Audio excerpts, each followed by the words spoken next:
กินแล้วข้าวเช้ากินแล้วได้ยังกินแกงเห็ดยังลูกหลานน่ะเพาะมีหลายอยู่บ่ได้หลายอยู่อ่ะว้าได้บ่หลายเลยก็นึกว่าได้หลายนะเขาได้หลายใครผู้ลุงแน่ว่าโอ้ยแม็กเอาไปแม่ลูกหลานมันโอ้ยพี่น้องโอ้ยเช็ดแม่หาหน่อไม้แม่ไปหาหน่อไม้เลยโดยแม่ไปหาหน่อมากินเที่ยงนี่แหละสงสัยเนาะมื้อเช้านี่ไปกินแกงเห็ดเพาะเลยแม่บ่ได้ไปหาเห็ดบ่ล่ะไม่ได้ไปเลี้ยงควายเห็ดออกลายแล้วบ่เห็ดละงูออกแล้วบ่ลูกเห็ดละงูยังไม่ทันได้ออกแต่เห็ดเพาะเนาะเดี๋ยวลุงขออย่าถามนะลูกละเสือนี่มีจักโตเสือเจ้าน่ะรัดมีช่องชำโตมีช่องชำโตเลยจันได้จันมันเลยลายมีช่องชำโตคือกันผ้าห่มผ้าแพร่มีครบกันอยู่บ่ลูกละเวลานอนตุ่มน้ำกันจะนอนกับไผแน่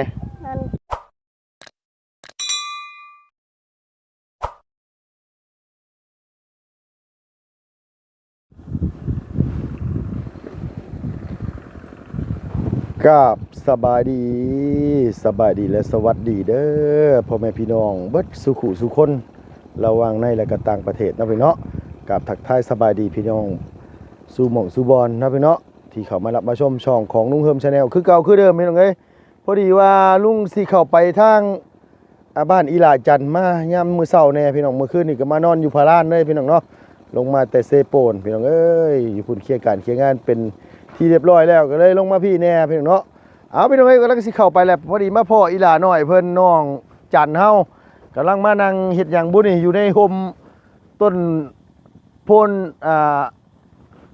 คอยหรือว่าต้นโพนสมพออยู่บ้านลุงเนาะพี่เนาะมากับบ่าวไร่2หนุ่มพี่น้องเอ้ยมื้อนี้ก็ได้หนุ่มหรือเฒ่าบุนี่พี่น้องเอ้ยก็เลยแวะสิเข้าไปเยี่ยมไปยามลูกหลานก่อนเนาะพี่เนาะมาบ่าวไร่ฮ้อนนะพี่น้องเอ้ยนะโอ้2สาวพี่น้องเพิ่นเฮ็ดหยังลูกหลานนั่นน่ะเลี้ยงควายโอ้ยนางจับเจือตะกู้นี่เข้าใจบ่ลูกตะกู้นี่กำลังเล่นเฮือนน้อยอยู่อะไรแจ้งอยู่ว่าอะไรมาอย่างลูกหลานเอาสบายดีป่ะลูกแน่โดยสบายดีไม่นี่มันใช้ได้ตัวเดียวตัวใดเดี๋ยวใส่ได้ครับว่าวอยู่จันมันขึ้นอยู่ว่าอะไรมันขึ้นตัวเดียวมันบ่ขึ้นตัวนั้นบ่ได้ขึ้นตัวนี้ว่าวอยู่จันลูกหล่ะขึ้นน้ำเจ้าโอ้ขึ้นน้ำข่อยพี่เอ้าน้องเพิ่นเว้าบ่ดังเฮาเสียงดังให้อีหล่าเพิ่นนิดตัวนี้มาดิควายบ่ลูกเลยโอ้ยมันตกที่หั่นน่ะเบิ่งมาดิควายบ่ลูกล่ะเลยโอ้อันนี้น้องจันบ่นี่กะน้องรัดอันนี้บ่แม่นอันว่าน้องสาวจูบ่น้องสาวค่อยนี่โอ้อันนี้คนที่เท่าไหร่ลูก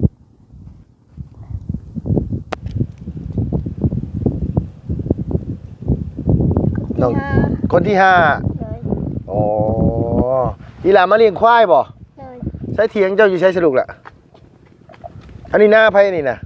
หน้าป้าเลยหน้าเจ้าอยู่ใช้สรุกอ๋อโดยเลี้ยงควายรับจ้างบ่ลูกอยู่วันนี้ได้เนี่ยบ่ลูกอ่ะอันนั้นก็แม่นบ่โอ้น้องแม็กกับมานำกัน3คนเลยเพิ่นหยุดแล้วโรงเรียนน่ะลูกเลยหยุดแล้วกินแล้วข้าวเช้ากินแล้วได้ยังกินแกงเห็ดยังลูกหลานน่ะเพาะมีหลายอยู่บ่ได้หลายอยู่อ่ะว้าได้บ่หลายเลยก็นึกว่าได้หลายนะเขาได้หลายใครผู้ลุงแน่ว่าโอ้ยแม็กเอาไปแม่ลูกหลานมันโอ้ยพี่น้องโอ้ยเช็ด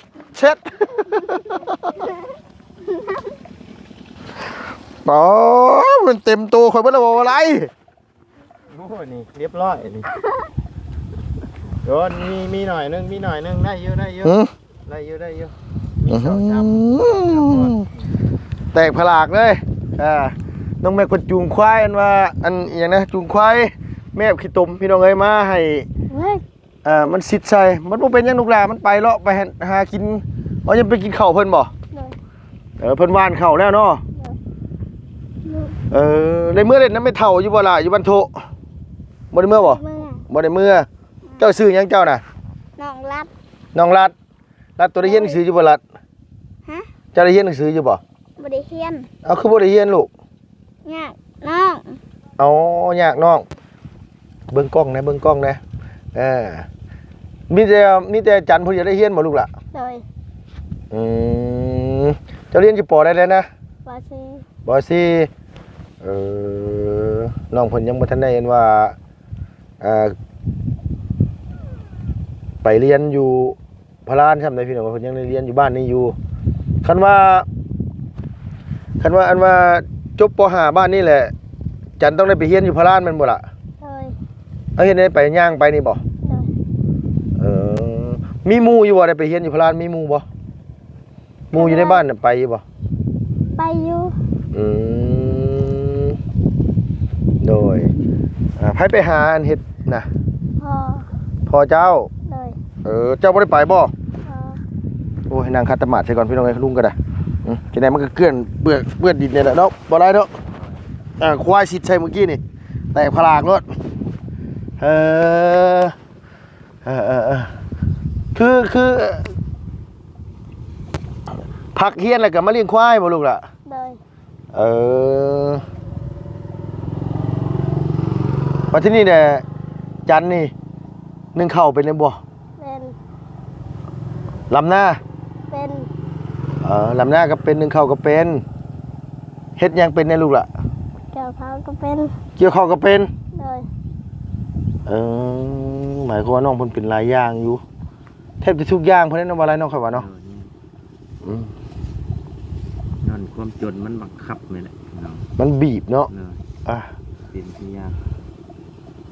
เฮ็ดอะไรมันจำเป็นเนี่ยมันต้องกระเบียดกระเซียนแต่น้อยนะว่าง่ายซะคืออันฟังทั้งนี้หน้าของพ่อเลี้ยงเจ้ามันบ่ล่ะหน้าพ่อหน้าเจ้าเนาะพ่อกินอยู่บ่ให้เข้าล่ะ ก็พออยู่ ก็พออยู่ เลยบางทีก็กุ้งบางทีก็บ่กุ้ง บางทีก็กุ้มบางทีก็บ่กุ้มเนาะ เลย จันมาอยู่บ้านนี่จักปีแล้วลูก ประจักษ์ จำบ่ได้บ่ เลย คือน้องๆนี่แบบว่ามาอยู่น้ำพ่อหน้าเนี่ยพี่น้องเอ้ยนี่นะอันนี้นะทรงผมนี่นะบ่รัดเจ้าเป็นหยังคือบ่วีจับเจือในลูกล่ะบ่รัดบ่ได้อยากเรียนหนังสือฮะ บ่ได้หวี บ่ได้วีเอารัดลุงขออนุญาตถามเจ้าบ่อยากเรียนบ่หนังสือนะ ยากน้อง อยากน้อง โดย บ่เจ้าน่ะอยากเรียนอยู่บ่ อืม เป็นหยังคือบ่อยากเรียนลูกล่ะยังขี้ไล่เขาพอจบป .5 ก็ยังใครได้ลูกเอ้ยยากน้องแม่บ่ให้เรียนบ่หรือว่าแนวใดลูก ให้เฮียนแต่บ่อยากเฮียน คือบ่เฮียนลูกล่ะแม่เป็นสาวมาได้อายหมู่ได้ลูกเอ้ยเจ้าสิลงสวรรค์นี่เจ้าถามตัวหนังสือถามบ่ได้ได้มันตอบเจ้าบ่ได้เป็นได้แม่นบ่ล่ะลุงว่าเอาเจ้าสิไปไสนี่เจ้าสิถามเอาตัวหนังสือเพิ่นเขียนบอกอยู่แต่ว่าเจ้าอ่านบ่เป็นเจ้าสิไปถามอันนี้บอกข่อยแน่สิไปทางไหนมันตอบตัวบ่ได้ได้ลูกล่ะเอ้ยคันถามคนน่ะเพิ่นสิตอบให้ได้อยู่แต่ถามตัวหนังสือนี่มันตอบบ่ได้บ่อยากเรียนบ่ โดย ได้แนมกล้องดู เนาะบ่อยากเรียนเลยบ่ลูกสาเหตุเป็นหยังขี้คร้านหรือว่าแนวใด โดย โอ้ตอบง่ายดีเนาะอู้ยเนาะจันได้บ่ขี้คร้านบ่ลูกเจ้า เอ้ย บ่ขี้คร้านเนาะ เอ้ย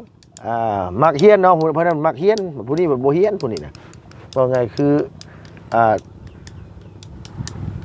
น้องอันนี้นี่พ่อเดียวกับเจ้ามันบ่ล่ะ เลย ผู้นี้ชุดทองมันบ่ผู้น้อยบ่นี่น่ะผู้น้อยชุดเด้อบ่นี่ เลย แม่นบ่ล่ะ โดย จะเป็นลูกหลาบ่ อืม ไผจะเป็นลูกหลาซะ ลาเลย ลูกหลากับพ่อเก่าเจ้าตะกี้น่ะ โดย เนาะเบิ่งกล้องพุ่นนะลูกเบิ่งในป้าลุงอย่าเบิ่งหน้านะขออนุญาตเบิ่งผมนี่มันปกหน้าพุ่นนี่นิบหูไว้ เออกินมะขามปุ้นพอลุงเสียวให้กินมะขามปุ้น กิน กินเนาะกินข้าวปุ้นหรือสิกินมาม่าดีวะว่าอะไรจ้ะวะ ปุ้นแน่น้องเพิ่นอยู่นี่ยันบ่มีแนวต้มเลย แม่เนาะอีหล่าคนอยู่นี่มีแต่ว่าเอาข้าวปุ้นให้ทั้งสาวจันนี่เข้าไปเอามาม่าให้น้องเพิ่นก็ได้ดอกเท่านั้นน่ะสิเข้าไปหาสาวจันพี่น้องเอ้ยบ่แม่นสิเข้าไปหาสาวอันนี้น้องจันสิเข้าไปหาทั้งน้องพรก็มาเห็นน้องจันเพิ่นเลี้ยงควายอยู่นี่ก็เลยแวะเล่นน้ำอีหล่าเพิ่นมาเลี้ยงซุมื้อบ่จัน โดย ให้ความฝันใหญ่มากนี่อยากเฮ็ดหยังลูกหลานเจ้าฮะ จะเฮ็ดเฮือน อยากเฮ็ดเฮือน โดย ความฝันใหญ่ไว้อยากเฮ็ดเฮือนแล้ว อันนั้นมันเป็นสิ่งที่สำคัญสุดเลยนะบ่อะไรเนาะ โดยแม่น คือเฮือนคือหม่องอยู่หม่องเช่านี่แบบว่ามันสำคัญสุดพี่น้องเอ้ย แม่นคือเฮาลงเทพก็เพื่อสิ่งนี้ได้เฮา แม่น อีก อีหลีเด้พี่น้องเอ้ยคนลาวเฮานี่อยู่ชนบทนี่ส่วนหลายอยู่คนแขวงสอนเขตนี่ส่วนหลายใหญ่มาประมาณ14-15เนาะบ่อะไรเนาะ ส่วนหลายจะลงกรุงเทพเบิดพี่น้องเลยเพราะว่าอย่างเพราะว่าสถานการณ์มันบีบบังคับ มันแบบว่ามันต้องลิ้นล้นน่ะเดี๋ยวคือเจ้าพี่น้องจะไม่ได้ไปกรุงเทพจะคนบ่รู้ โดย ฮะ โดย บ่มีคนไปบ่ โดย อืมเว้าแนวอื่นนี่กว่าอาจารย์ในตัวกันมีแต่โดยอันนี้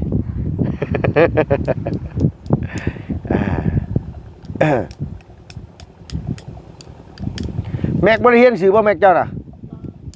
บ่มาพี่ดีกว่ามาโอ้อยากอายเพิ่นนี่นะพี่น้องเอ้ยน้องแม็กนี่ผูกธงกับป้าเธอธงเพิ่นก็ได้อันนี้นี่คือมาเรียนกัน3คนเนาะล่ะเนาะว่าไงว่าเอาสบายดีป้าลุงแน่ ไปดี โดยคือแม็กนี่นะเป็นคนที่ว่าใหญ่สุดเนาะล่ะเนาะตอนนี้เนาะแม็กแล้วก็น้องจันแล้วก็อีลาดัดพี่น้องเอ้ย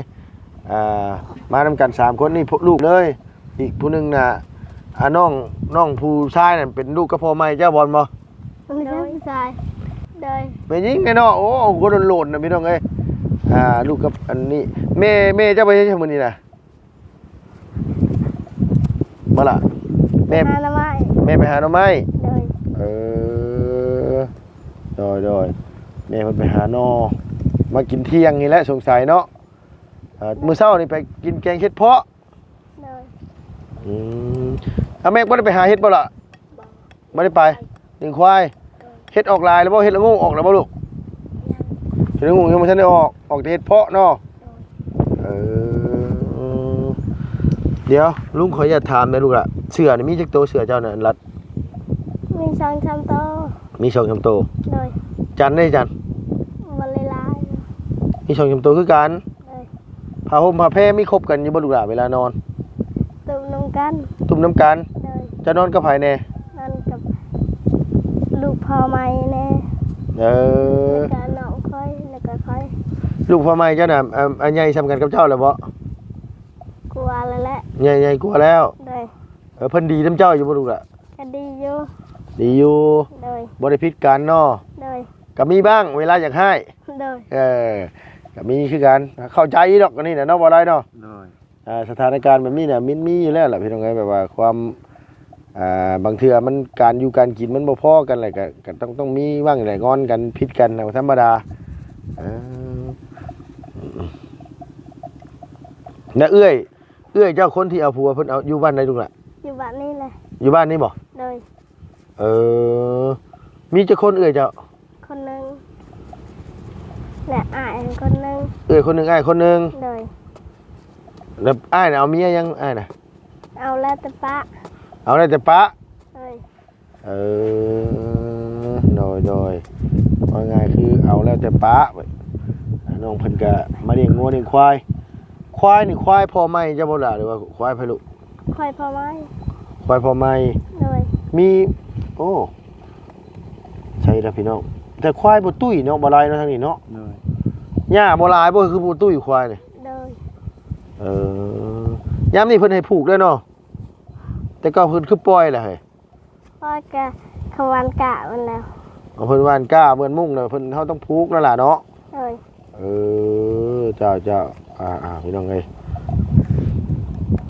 บ่ลัด กินข้าวหลายอยู่บ่ลูกหลานเจ้าคือจอยแท้ โดย กินหลายอยู่บ่ข้าวน่ะ โดย คือจอยแท้ซะฮะว่าจอยแท้ว่ากินข้าวหลายหันจอยกินข้าวหลายก็บ่อ้วนเบ้ยแต่เก่าก็ต้องอ้วนแหล้วกินข้าวหลายอันนี้ผู้จอยๆซะล่ะเนาะ เอาพี่น้องมีแต่ว่าสิเอามันว่าขับพุ่นให้น้องมันก่อนลุงก็บ่ได้ซื้อหยังมาฝากเลยมีแต่ขับพุ่นแล้วกินขับพุ่นแล้วล่ะเนาะ โดย กินขับพุ่นก็ได้เนาะ กินหลายๆเด้อข้าวน่ะเด้อ โดย มันจังสิตุ้ยแน่อันนี้จอยโพดอันนี้น่ะจอยแฮงอีหลีเลยนี่น่ะ นี่จะพอแบ่งน้ำลูก แบ่งน้ำเอาบ่ลุงนี่ครบตุ้ยเอาบ่เอาด้วยนะเอาไปน้ำแน่แบ่งให้3คนอีกคน10โลนี่ก็ ถือว่าร้ายเติมเบิดร้ายเติม โอ้เหลืออยู่แล้ว60ข่อยว่าเนาะข่อย90บ่80ปลายบ่จักไปไว้ใส่บ่จักใจแล้วข่อยไปยืนเมื่อน่ะประมาณชั่วโมงนึงข่อยเมื่อย เอาบ่แม็กแน่นี่เอาบ่อ้วนๆแน่นี่ เอาบ่แม็กตุ้ยคือลุงนี่เอาบ่ เอา บ่มักบ่แบบตุ้ยมักตุ้ยแบบนี้บ่ โดย แบบตุ้ยแบบนี้นี่มันแบบไรแม็กแบบว่ามันเบิ่งน่ะมันเป็นได้ล่ะมันแบบ เฮ้ย เท่เบิ่งในเท่น้องว่าโอ้พี่น้องไอ้ภูมิใจขนาดตุ้ยก็ตุ้ยเท่น้องว่าเนาะเท่บ่จันมันมีจันเท่บ่ โดย เด็กน้อยบ่ตัวได้บ่อะไรหมายความว่าชื่อเจ้าว่าข่อยตุ้ยนี่ชื่อเจ้าอิจฉาข่อยหมายความว่าน่ะเห็นบ่น้องเขาว่าเท่นี่นะเอาพี่น้องเอ้ย เพิ่นบ่ตัวเนาะ เด็กน้อยเพิ่นบ่ตัวดอกนะเท่ก็คือเท่แล้วนะเพิ่นว่าน่ะรัดเท่บ่ เฮ้ย นี่เห็นว่าหั่นเท่3คนเสียงเดียวกันเลยเอาบ่มีเสียงแตกเสียงหยัง3เสียงเอกสารมาไล่เอ้ย โดยโอ้ยเนาะเอาพี่น้องเอ้ยเดินทางมาแต่เซฟปวดมานอนอยู่พารานมื้อเช้านี่พากันตื่นแต่8 โมงก็ว่าได้มาสิเข้าไปหาทางกันว่าอีหล่าพรก่อนพี่น้องเนาะมาพ่อน้องอันนี้อยู่นี่ก็เลยเห็นว่าถ่ายน้องเพิ่นก่อนหน้าเจ้าไถหุดหน้าเลยลูกอ่ะ ยัง บ่ทันได้ไถ โดย แต่เก้าไผไถนะหุดหน้า อาย อ้ายเจ้า อายพอนะ อ้ายพอหน้า โดย อ้ายลูกพอหน้าเพิ่นไถหน้าให้เดี๋ยวอ้ายเจ้านั่นเอาเมียน่ะคนลูกพอหน้าเจ้านี่บ่ดูว่าได้ไดอ้ายเจ้าแท้ๆบ่ ตัวไปกรุงเทพค่ะ โดย โดย อ้ายเจ้าแท้ๆเลย โดย สิเล็กน้อยบ้านเฮาเนาะพี่น้องมาดิงคนเองควายก็ขุดดินเล่นแบบขาเวลาไปเวลาควายอันเล่นไปใกล้ตะกร้าตะมุ้งเพิ่นก็ให้กันอีกได้บ่ได้ขี้คร้านเล่นไปได้ก็เล่นกำลังม่วนเคยเป็นได้ข่อยว่าบ่ได้เคยเป็น โอ้ยจนให้ เอื้อยตีตลอดพี่น้องเอ้ยย้อนหยังย้อนขี้คร้านนี่แหละ เจ้าก็เคยให้บ่ ให้บ่เฮ้ย หมอ เคยตีกันบ่ว้าแม่นเคยตีกันบ่นิ่งกัน นิ่งกันไปเนาะบ่ได้เนาะเคยหรือบ่เคย เคยหรือบ่เคยนะแม็กนี่ตีตลอดได้แม็กนี่นะแม็กนี่ใช่แต่น้องได้แม็กนี่แม่นบ่แม็ก ย้ำไปหาขี้ซี่นี่ขึ้นกกขี้ซี่น่ะถิ่มลงมาน้องบ่เห็นก็ให้อีกนี่หัวถึกใจนะบ่แตกต่างกันนะเนาะอะไรเนาะไปไหมลูกหลาไปเอาควายไปห่านเห็นบ่ห่านไปไล่ควายลูกไป จะไปดิ เดินจะไปเกือบกะเบิ่งแหน่เสื้อผ้าสินน้องก็ได้โอ้ยเนาะจันเอ้ยอันว่า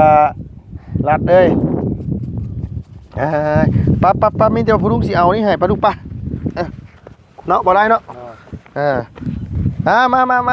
เอาพี่ละมาเอามาฝากลูกฝากหลานก่อนเพียงเนาะแต่ว่าตัวเองก็เข้าบ่ทันกินซ้ำดอก กูแข็งเลย ถ่ายคลิปแล้วใช่บ่ไรจะลองรถบ่ แข็งเลย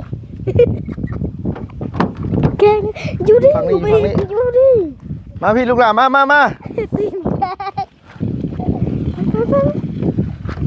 มานี่ วันนี้เลยกูเป็นไปเลยพอแล้ว อยู่กัน3 คนมาลูกหล่ะ เลย อยู่กัน3 คนกับ3 ถุงเนาะบ่ไรเนาะ นี่เด้อลูกเด้อลุงซื้อข้าวปุ้นมาฝากเด้อ เลย เอาเฮ็ดจังไดเอาโดยสู้ๆเด้อลูกหลานเด้อเมื่อยอยู่บ่แต่ละมื้อเมื่อยบ่ เหนื่อย เมื่อยจันได้เมื่อยอยู่บ่จัน เลย เมื่อยคือกันเนาะล่ะเนาะเอามีแต่ว่าเมื่อยก็อดทนเอาแหละลูกหลานเอ้ยสามใหญ่แล้วก็จังไปหาทำการทำงานเนาะบ่ไรเนาะลุงก็เคยผ่านมาชีวิตแบบนี้เคยผ่านมาเบิดแล้วพี่น้องเอ้ยเฮาจะมายืนอยู่จุดนี้ได้ก็บ่แม่นง่ายเนาะ อยู่ดี แม่นหยังอันนั้นน่ะ เป็นยัง เกือบขาด ว่าล่ะ เอามื้อนั้นนั่นว่าเบาลี่เขามาเยี่ยมเจ้าบ่ เลย เพิ่นมึนตีนนะเพิ่นนิบหินใช่ อ๋อวิธีแก้บ่ แก้ อ๋อมาขายลูกปลาได้ฮะเนาะโดยอ่า น้องเพิ่นที่ว่าเฮาพ่อบ่น่ะ น้องๆที่เฮาพ่อที่ว่าเฮาชวนเพิ่นขึ้นรถได้เพิ่นก็บ่ได้มาเอ้า เฮ็ด โอ้ยไม่กันสั่นกันเนาะมอเลยละบ่ไรเอ้ยข่อยเบิ่งเลย ของข่อยตายดอกของข่อย ตายเลย ร้อยแล้ว อันนี้พี่น้องจะบ่ล่ะฮู้จักกันกับเพิ่นบ่ พูด ฮู้จักบ่ เลย เออโอ้ยนางเอ้ยชวนขึ้นรถมาก็บ่ขึ้นมานำจังพ่อหรอกสาวเด็กน้อยนักเรียนบ้านนี่จังแข็งแรงทุกคน มักย่างนี่เองเนาะป้าเด้อเรียนอยู่มอใดแล้วแต่ละคนหั่นฮะมหนึ่งอะไรอันนะ น้องเพิ่นอยากอายกล้องพี่น้องเนาะเอาโอเคเอาลูกหลานสบายดีป้าลุงกันลูกอ่ะ สบายดี โดยมาเอาไม้มาให้พ่อลุงนั่งจันกับเลี้ยวหาแต่อ้ายอันนี้ก็ได้โอเคบ๊ายบายลูกหละโดยแข้งขาจันเอ้ยเนาะพี่เนาะแบบว่าชีวิตคนเฮาเนี่ยฮิตนี่แหละมันความทุกข์ความยากอะมันเฮ็ดให้เฮาเบียดกระเบียดกระเสียนเฮ็ดให้เฮาต้องลำบากต้องสู้ต้องชนทุกอย่างนะเนาะว่าอะไรเนาะแต่มันเฮ็ดให้เฮาแบบว่ามีความอดทนสูงคือสิแล้วน่ะมาอยู่กับพ่อใหม่คันบ่มาเลี้ยงงัวเลี้ยงควายนี่พ่อใหม่ก็หาอีกเนาะว่าอะไรจะว่าบ่เห็นน่ะมันก็มีปัญหาอีกนี่น้องเพิ่นก็นี่เพิ่นน่ะไปแล้วเอาน้องพี่น้อยสำหรับคลิปนี้ก็ลุงก็บ่ไล่พี่น้องเอ้ยสิขอโตวเดินทางเข้าไปทางบ้านเทิมใหญ่ก่อนพี่น้องเนาะสิเข้าไปเยี่ยมไปยามทางอันน้องพรเพราะว่าเมื่อคืนลงมานอนอยู่พะลานนี่สิลงไปนอนอยู่พุ่นก็ไปบ่ได้เพราะว่าน้ำมันรถบ่ได้เติมยังเหลือขีดเดียวแดงเป้งๆแหละโอ้ยบ่ไปหรอกว่าก็เลยนอนอยู่พี่ก่อนก็ช่วงเช้าๆแวะเข้าหาทางอีหล่าเพิ่นจังได๋ก็ตามแต่เด้อเพิ่นเด้อเดี๋ยวลุงต้องกราบขอบคุณขอบมุณขอบใจพี่น้องหลายๆที่ให้กำลังแรงใจที่เข้ามาเบิ่งมาชมขอให้พี่น้องมีแต่ความสุขกายสบายใจขอให้เจริญในหน้าที่การงานอย่าเจ็บอย่าจนไปแล้วน้องเพิ่นเนาะเอาสบายดีเด้อเพิ่นเด้อบ๊ายบายเด้อ